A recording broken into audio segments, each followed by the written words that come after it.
Hi, my name is Andrei Jikh. Hope you're doing well. Come for the finance and stay for the FUD. What's FUD? FUD is fear, uncertainty, and doubt. And my friend Kevin just recently put out a video talking about how the entire cryptocurrency system is going to collapse. It's the ultimate demise. So in this video, I'm going to talk about exactly what he said, and then I'll give you my thoughts on whether or not his video has any merit, because even in the comments section, he had some people say, Kevin, that is terrifying, you're a genius. And some of the other people said, well, Kevin, you're just spreading FUD. So I kind of want to make sense of this, but this video does take an understanding of some really nerdy things like fractional reserve banking and a little bit of how the financial system works. So hopefully I'll do a good job and not put you to sleep. The main problem that Kevin brings up is a fundamental flaw in the lending model of the crypto universe. So this could be triggered by an event called the flash crash. Now, this has happened in Bitcoin before, where it falls 50% overnight for no reason at all. If that were to happen, a lot of people who have loans would have their margins called, which means the bills are due. That would trigger a liquidity event or a liquidity crisis where everybody just runs to the banks, aka their Coinbases, their Geminis, their BlockFis, to try to withdraw their stable coins, only to find out that they never had a claim to those stable coins in the first place. Now that would cause a collapse to the stable coin prices, which would trigger the next event of the major cryptos like Bitcoin and Ethereum to collapse as well, which would lose trust in the entire system. Whew, that sounds terrifying. That sounds like the end of the world. And I do disagree fundamentally with Kevin as far as what could happen, because I think the solution's already there. So let me just put on some chill music, everybody calm down, and let me explain it like I'm 5, because mentally I am. Please remember that both Kevin and I have a couple $100,000 in our cryptocurrency portfolios, so we definitely have a lot to lose, and we have a stake in the success of cryptocurrency. But okay, how is the system going to collapse? Right now, there's a bunch of very popular websites and companies like Coinbase, Gemini, BlockFi that have started creating new products on earning interest on deposits. And the way that it's marketed to us is sort of like a high yield savings account, but it works very different than one, because when we deposit our money, something like $100, they pay us something like a ridiculously high 8.6% yearly annual yield, which is crazy. How are they able to do that? They're able to do that because they take our deposits and they lend it out to someone else. Now that someone else is not some random Joe on the street who wants to use his tendies to buy Teslas with. It's an institution. So it's an actual business that borrows that money at a higher interest rate, and that's how we get paid our money. Okay, so that's how it works, but here's where things get a little bit sketchy. Let's assume I signed up to Gemini and I gave them $100, and then in exchange they gave me $100 worth of GUSD. Now with this $100 I gave them, they can do anything like pay their employees, add this money to their balance sheet, or even buy Bitcoin with, whatever they want. So in exchange, they give me this GUSD. Now the premise is that they are required to keep, for every stablecoin that they create, one equivalent in their balance sheet. So the premise then is I, as the customer, should be able to go back to Gemini and exchange my GUSD for my original deposit. Now that's actually not a problem with GUSD, because Gemini follows the rules and they're really good about that. So is Coinbase, USDC, but Tether, maybe not so much. We're still trying to figure that out, but let's stick with GUSD. Okay, so here's where the problem comes in, because this requirement of 1-for-1 really only applies to the creation of stablecoins and not to the loans. So for example, let's say that now you as a customer decide to sign up to BlockFi using my blockfi.com/Andre link because you heard you can get up to $250 worth of free Bitcoin. That sounds cool. You want to earn some interest. Well, guess what? You deposit your $100 with BlockFi and they give you GUSD or whatever stablecoin equivalent. Well, guess where that GUSD could have come from?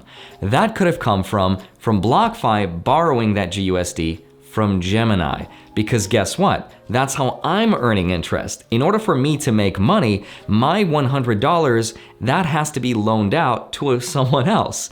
And that could have been borrowed from BlockFi, which is where you come in, you put your $100, they give you that GUSD, and guess what? That GUSD could be loaned out to another institution, which could be loaned out to another one, and so on and so forth. And now across all of our accounts, we, the customers, see $100 GUSD or USDC or Tether, or whatever stablecoin we prefer. But the reality is that this GUSD of $100 that we see was created from my original $100 deposit. And that's where it gets terrifying. So if you didn't keep up and if all that sounded confusing, then let's break it down Pokemon style. That was weird, let me take that off. Let's say I have a Charizard and it brings all the nerds to the yard and they're like, you wanna trade cards? So I deposit this into the bank of Meet Kevin.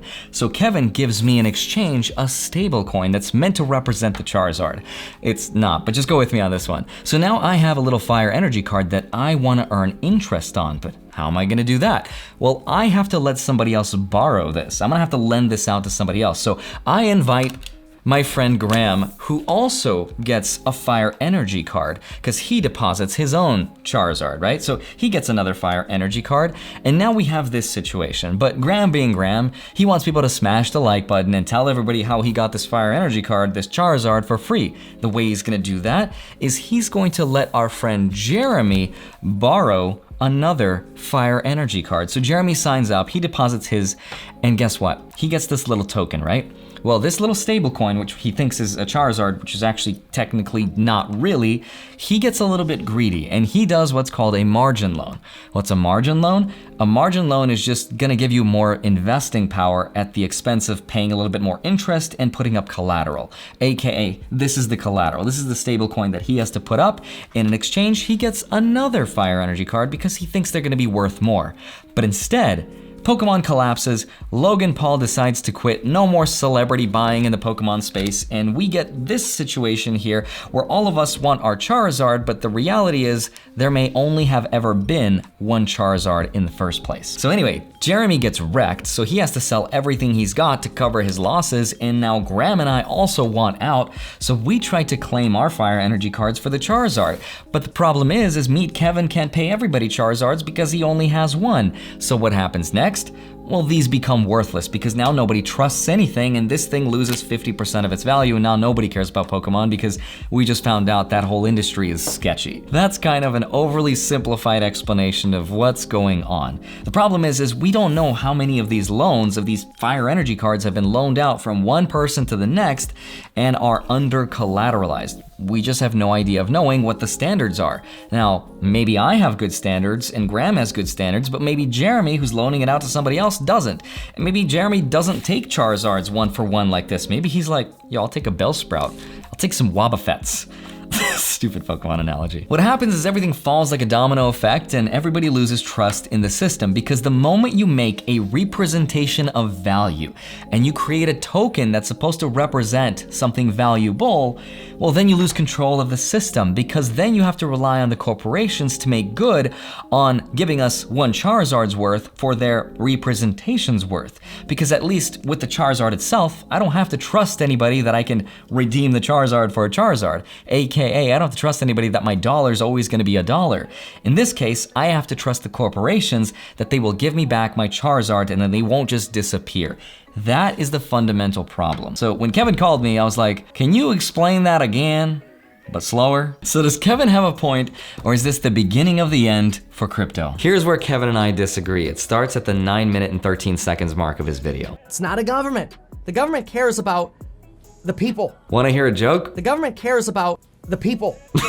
I'm just giving him a hard time. So what Kevin just described is the entire financial system in a nutshell, because right now, if everyone literally ran to their bank to withdraw all the money that they had from their checking and savings accounts, the entire system would collapse because there's not enough money to be given. That's because of what's called the fractional reserve banking system, which requires the larger banks to hold just 1/10 of the cash or deposits on hand in comparison to the loans outstanding. And to Kevin's credit, he fully understands this concept. He even talks about it in his video. But the main point he says is the difference between the banking system and the crypto system is that at least with banking, we have minimum deposits, audits, we have stress tests to figure out if the system's under any stress, and we have the backing and faith of the US dollar, which is obviously backed by the US government, in comparison to these stable coins, which are backed by the faith of the corporations. But guess what? If the corporations fail, then those stable coins become worthless. So what if people run to the bank to withdraw all their money? How would the banks handle the situation? Well, I'll explain that in just a minute, but I do think that the crypto companies would handle it in a similar way. But I do think that Kevin brings up a lot of good points. Here's where I think we'll have our stop losses, or things we can do to prevent this from happening, or at least reduce the risk of it. So the companies are going to require customers to do what's called over-collateralize. What does that mean, right? I know words. I know the best words. So over-collateralization is just a fancy word for saying that companies that loan out money would require their customers to put up more money than the value of the loan that they're trying to take out. So in the original example of this $100 bill, I would not be able to borrow against this $100, or at least not the full value of the $100. I would be able to borrow up to 10 or 20% of the value, but nothing more. So in the example with Jeremy, when he gets this Fire Energy card and he's like, well, I'm gonna leverage this and take out a margin loan to get another one, he would not be able to do that. He wouldn't be able to speculate to that degree because he would only be able to borrow up to 10% or maybe 20% of this card's value. That way, if it crashes, then his original deposit would be able to pay for the loan itself. Now, this reduces the risk of all this from happening, but it doesn't get rid of it completely, right? Because what happens if there's a flash crash and the value of the collateral is worth 50% less and you get margin called? Well, you know crypto. Did I hear a flash crash?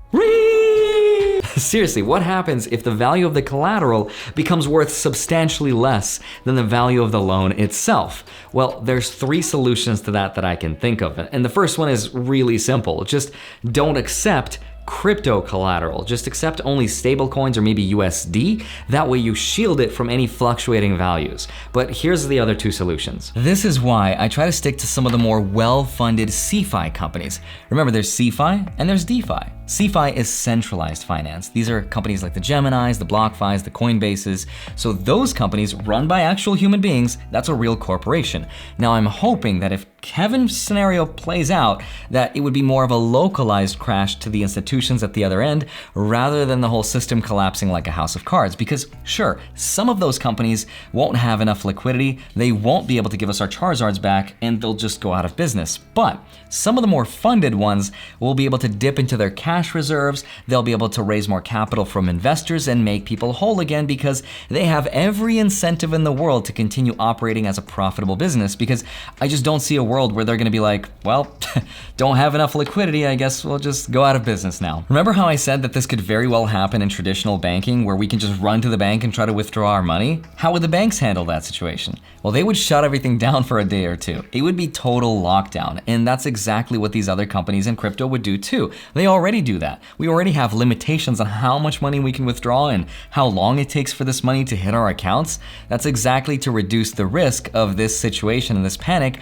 from happening. But before this happens, I do think there is really one amazing solution that is right around the corner that, if it happens, is going to drastically reduce the risk of this happening. And that is a Bitcoin ETF. Before gold got its first official US-based ETF in 2004, ticker symbol GLD, the market cap of gold's ETFs were something like a couple $100,000. But today, it's over $100 billion.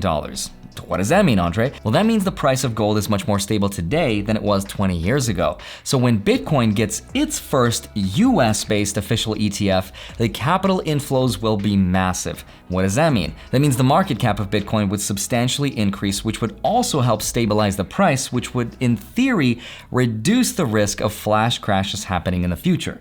But to Kevin's point, we have to cross our fingers and just hope that these companies can stay afloat. But if we lose something like Kraken, Coinbase, Gemini, Binance, and we lose their stablecoins, then we would be in big trouble. But if that were to happen, there's another solution, and it's the best one. Let's assume the worst case scenario. Let's assume that Kevin's right, I'm wrong, there's a total collapse of the crypto system, people lose trust. Here's how I see that scenario playing out. So the first thing obviously is the price of crypto is going to collapse to a new low hitherto undreamt of. Sup, Tony Stark? After that point, people are gonna obviously lose trust and will enter a 3 to 5 year bear market, which no one is going to touch crypto. But that's when I'll be buying because I'm aspiring to be a Chad.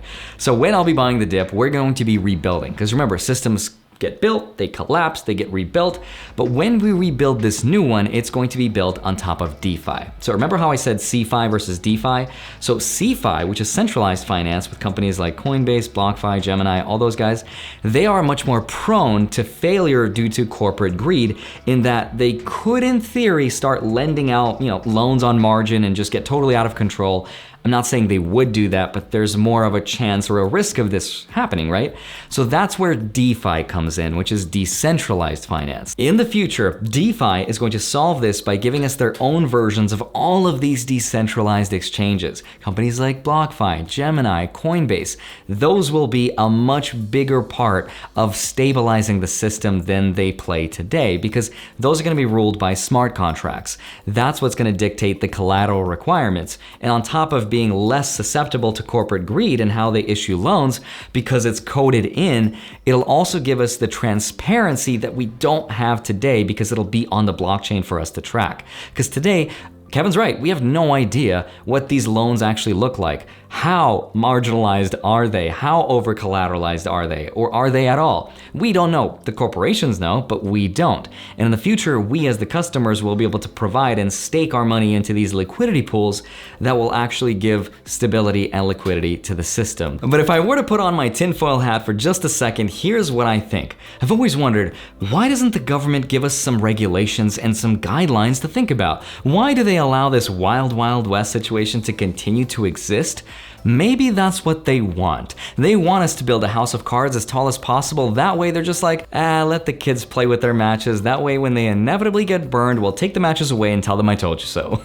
AKA unfavorably regulate it or try to restrict it or ban it entirely, which by the way, wouldn't do anything much other than create a huge marketing campaign for crypto. But that's the kind of stuff I think about. But I don't want to be a conspiracy theorist, even though it can sometimes be a lot of fun. So in the meantime, I want to give a huge shout out to Meet Kevin. I want to dedicate this next part to Meet Kevin in true Meet Kevin fashion. Don't forget to check out my courses and classes linked down below, and don't forget to grab up to $250 worth of free Bitcoin using my BlockFi link right here, blockfi.com/Andrei. And once you do, go get 2 free stonks with Webull by depositing $100 using the link down below. You'll get 2 free stocks, each of which can be valued up to $1,850. And once you get them, track them automatically with my spreadsheet link down below in my Patreon. Love you. Thank you so much for watching this video. I will see you back here on Monday and Friday, sometimes a Wednesday. I'd love to know your thoughts. I'll see you soon. Bye-bye.